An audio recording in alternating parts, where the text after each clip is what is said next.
Miss, nandiyan ba si Gabe? Sino yun? Si Gabe Mercado, yung gwapong mataling masungit. May ibibigay kasi ako sa kanyang buttered shrimp. Binili ko to. Kailangan kong galingan kasi pinipilahan siya ng mga students eh. Wala. Walang Gabe Mercado rito. Pero sabi nila, dito raw yung department niya. Wala nga, may asawa na yun, may sipon, baka mahawa ka. At saka, umakit yun na 7th floor, di na bumalik. 3 floors lang tong building na to. Alam ko. Kaya nga di ba sinabi ko, walang Gabe Mercado rito? Gabe! Sabi mo walang Gabe Mercado rito. Hello? Ha? Tawag mo ako? Ano? Buntis ka? Sige, good luck. Why did you do that, Fiona? Iiyak ka na naman sa English mo yun. I did what? 3 words yun. I'm so genius. Bakit mo sinabing wala ako rito? Wala ka naman talaga dun ha. Kasama ka ba namin kanina ha? Late ka kaya dumating. Alam naman mo sinungaling ako. Huwag kang pilosopo. Magiging piloto kasi ako. Baka philosopher. Parehas lang yun. Basta, ayaw kitang kausapin, Gabe. Ayaw mo talaga akong kausapin ng maayos. Gusto, ano ba yun? Alam mo naman pagdating sa'yo, I can swallow my pride, my ego, my toes, my knees, my shoulders, my head. Are you jealous? Jealous? You don't even exist to me. Ano? Na-try ko na rin sa wakas yung linya na yun. Puro ganun kasi nasa FYP ko ngayon. Ang seryoso ka naman, Fiona. Ha? Seryoso naman ako Seryoso sa'yo. Ba't di mo dala yung buttered shrimp ni ate girl? Mukhang masarap pa naman yun. I hate that girl. Sabi niya wala ka raw dito. She's so papansin and so sinungaling. Anyway, hi Gabe. It's so nice to see you in person. I know maraming nagkakagusto sa'yo pero I wanna take the risk. I like you and itong buttered shrimp is for you. Hindi ako kumakain yan. But they said favorite mo to. Yes, that's my favorite. Then, Miss, I have a girlfriend. sandali. May girlfriend ka? Yes. And her name's Fiona. I know, right? What?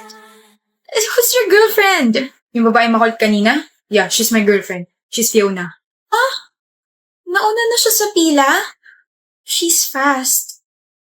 Paano siya mauuna kung never naman siya pumila? Sa kanya na ako simula pa nung una. But this buttered shrimp. Hindi ako kumakain ng buttered shrimp kapag hindi luto ni Fiona. Sige, miss. Go ahead. Epal mo naman. At paano ako naging epal? Epalo ko kaya sa itong kamay ko.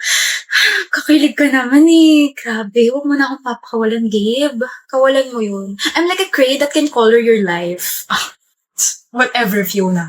Whatever, Karen Shrek. Alam mo, kaya kita ginawang boyfriend kasi para maging times 3 yung English skills ko. Like, I'm so genius, right? Left, up, and down. Uy, huwag ka ma-offend I'm just adulting. Baka kidding. Hello, hindi na tayo mga bata. Where's your common sense? Nabawasan na ba kaya naging common senseless? I don't even know kung bakit ganyan yung takbo ng utak. Because you're running inside my head like a runner. Grabe, gusto talaga ka nakausap. Feeling ko tumatalino. Feeling ko naman nagiging bobo ako kapag kausap kita. Ibig sabihin, kinakalawang ka na. Hindi mo kinakayang humorful ni Fiona. That's why I love you. You're too unique. You're making me... I'm making you what? You're making me feel like I have a washing machine spinning inside my stomach. Baka bigla akong bumula rito sa sobrang mabulaklak mo. Walkoutan ba naman ako? He's like the lowest pagdating sa sense of humor. He's humorless. Thank you kasi sinagot mo na ako. You deserve it, Fred. Pinakita mo sa akin na you're worth it and besides, gusto talaga kita. I'll be good to you, Dea. I'll be your best boyfriend ever. Mamahalin kita, iingatan kita, and I'll keep my promises. Remind ko lang na alis tayo bukas ha. Sasama tayo sa outing nila mama. Okay, B. Huwag kang magsushort, Dea. Huh? Pero mainit, tsaka sa resort tayo pupunta. Hindi ka rin pwede magbikini. Wear something that can cover your whole body. Ito na naman ba tayo, Fred? Magsiswimming tayo, hindi tayo pupunta sa malamig na lugar. Hindi ka nga pwede mag-short. Gawin mo na lang yung sinabi ko. Okay? Di magsisleeveless na blouse na lang ako. Di huwag ka na lang sumama. Buisit. Obi, anong ginagawa mo rito sa bahay? Ano sabi mo? Gagala ka? Oo, di ba tinext ko na sa'yo? Gagala kami ng friends ko kasi friends rin namin ngayon, which we've been doing every year. I also sent you the other details like manonood kami ng sine, kakain, maglalaro. O anong ginagawa mo rito? Pumayag na ba ako? What? Pasok.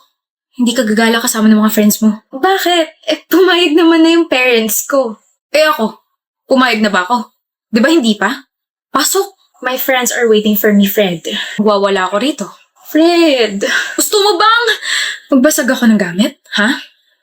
B, tayo na lang yung magbanding. Di mo lang ako boyfriend. Best friend mo rin ako. Kaya pumasok ka na bago pa mag-init tong ulo ko. Good girl. Sino ka chat mo? Groupmates, wait lang Bea, nag-uusap kasi kami tungkol sa thesis. Lalaki? Anong lalaki? May lalaki ba sa mga groupmates mo? Meron, 2. Block mo. Ano? I-block mo! Sabi ko sa'yo, diba? Huwag kang makikipag-usap sa ibang lalaki. Ayaw ko rin na lumalapit ka sa kanila. Pero Fred, groupmates ko to. Ako yung leader. Iba-block ko sila, how can I even talk to my members about sa thesis? Excuse mo ba yan? Parang mang lalaki ka? Ikaw pumili ng mga members mo, no? Malandi ka talaga. Yung prof namin yung pumili ng members, ano ba? Ako o yung mga groupmates mo mga lalaki? Ano? Mamili ka! At ito, big issue sa'yo? Fred, nag-aaral lang naman ako. Deya! Ako o yung mga groupmates mo? Yung thesis ko. Sabi yung pumili ka eh. Yung groupmates ko. You're choosing them over your boyfriend for 2 years? Kailan mo lang naman nakilala yan ah? Kailan mo lang naman mga nakasama yan ah? Pinapapili mo ako, di ba? O yan, nakapili na ako. Ano? Mabibigyan mo ba ako ng grade kapag ikaw yung pinili ko? Gagraduate ba ako kapag ikaw yung pinili ko? Ikaw ba yung madidisappoint kapag hindi ko na itawid to? At higit sa lahat, ikaw ba yung nagpapaaral sa akin, ha?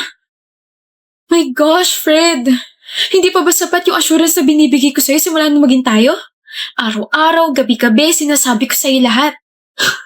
Hinibigyan din naman kita ng access sa phone ko.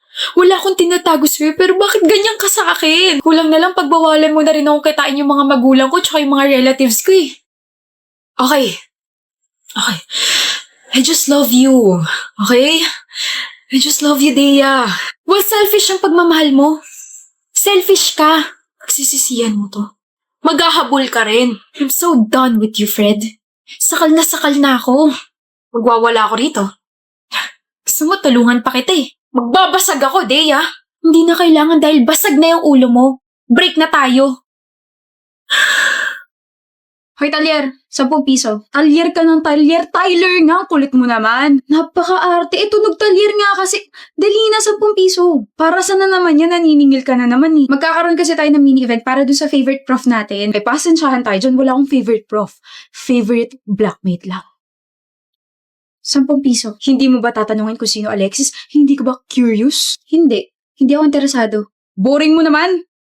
10 piso. Nandito ka na naman sa harap ko, maniningil ka na naman. Piso. Hindi ka ba napapagod? Siyempre napapagod din ako, lalo na kapag kausap kitang kutong lupa ka, piso. Ito na.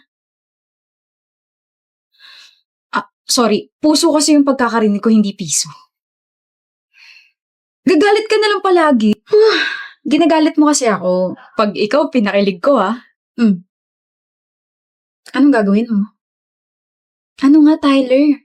Anong gagawin mo kapag pinakilig mo ako? Ano ba? Mag-shades ka nga, nakaka-distract yung muta mo eh. Wala naman, buisit ka talaga, Talyer! Di nyo naman sinabi na nandito pala si Alexis at sana hindi na ako sumama. Ako nag-organize itong group gala natin kaya manahimik ka dyan. Talaga lang di ako aalis. Kain muna tayo bago tayo maghanap ng mga materials para sa booth natin. Sabi ko ako ang aalis, Alexis, pigilan mo ko. Yes, ma'am. Nanahimik na po. Saan yung gusto kumain? Gusto ko kumain ng seafood. Seafood? May allergy si Alexis sa seafood. May gamot naman ako rito pero mas okay if sa iba na lang tayo kakain. Alexis, ano gusto mo? Bakit kayo nakatingin? Hinulaan ko lang. Ano ba kayo? Diba, tama naman ako. May allergy ka ron? Oo. See? Ano kasi ako ng tatay ko na mahilig manghula ng test paper na nasa high school siya kaya magaling ako. Tara, mag-solo meals na tayo sa fast food.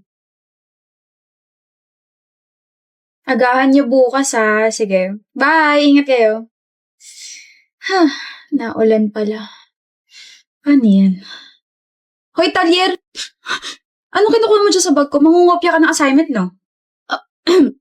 May assignment ba? Payong? Bakit may payong dito sa bag ko? Wala naman akong nilagay.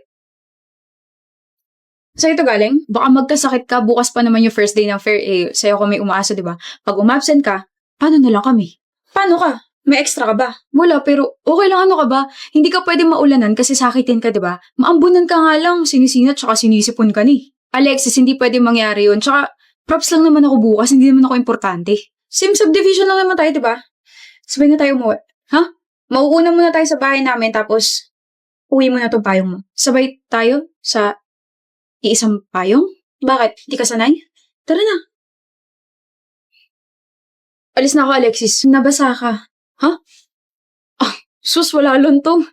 Sabi ko naman kasi sa'yo, huwag mo ako masyadong payungan. Okay nga lang, kung magkakasakit ako, ayos lang, hindi naman ako kailangan dun eh. Bakit ka ganyan magsalita sa sarili mo? Importante ka, Tyler. Kahit anong rule mo para bukas, importante ka. Kapag nagkasakit kasi, sisihin ko yung sarili ko kasi ako yung nag-insist na sabay tayo umuwi eh. Huwag ka namang ganyan. Tsaka sino may sabing hindi ka kailangan dun? Ano? Kailangan kita. Kailangan mo ko? Kailangan kita na kulitin ako kasi hindi na ako sanay na wala ka sa tabi ko.